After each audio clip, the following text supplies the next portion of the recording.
টি-20 এবং টেস্ট থেকে অবসর নিলেও এখনো একদিনের ক্রিকেট খেলছেন রোহিত শর্মা এবং বিরাট কোহলি। বছর শেষে দুজনেরই যাওয়ার কথা অস্ট্রেলিয়া সফরে। সেখানেই ভারতের দুই ক্রিকেটারকে বিদায় সংবর্ধনা দেওয়ার কথা ভাবছে অস্ট্রেলিয়া। তাদের ধারণা আর হয়তো এই দুই ক্রিকেটার অস্ট্রেলিয়ায় খেলতে যাবেন না। ক্রিকেট অস্ট্রেলিয়ার সিও টড গ্রিনবার্গ বলেছেন, হয়তো শেষবার রোহিত এবং কোহলিকে আমাদের দেশে খেলতে দেখতে পাবো। হয়তো সেটা নাও হতে পারে, তবে যদি সেটাই হয় তাহলে ওদের দুর্দান্ত একটা বিদায় সংবর্ধনা দেওয়ার জন্য তৈরি থাকবো আমরা। আন্তর্জাতিক ক্রিকেটে ওদের দুজনের যে অবদান সেটাকে সম্মান জানানো হবে। শুধু তাই নয়, কোহলিকে অস্ট্রেলিয়ার বিগ ব্যাশ লিগে খেলার প্রস্তাবও দিয়েছেন গ্রিনবার্গ। এ ব্যাপারে বিসিসিআইকে রাজি করানোর চেষ্টা করবেন বলেও জানিয়েছেন। তার কথায় নিশ্চিতভাবেই ভারতীয় বোর্ডের সঙ্গে আমাদের কথা চালিয়ে যেতে হবে।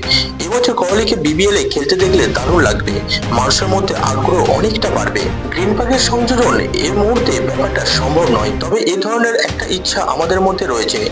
গোটা বিশ্বের দিকে তাকিয়ে দেখুন, টি-20 লিগ ঘিরে প্রচুর ব্যবসা হচ্ছে। যদি ভারতের অবসরপ্রাপ্ত ক্রিকেটার বা সদ্য অবসর নেওয়া ক্রিকেটাররা বিবিএল খেলতে চায় তাহলে ওদের স্বাগত।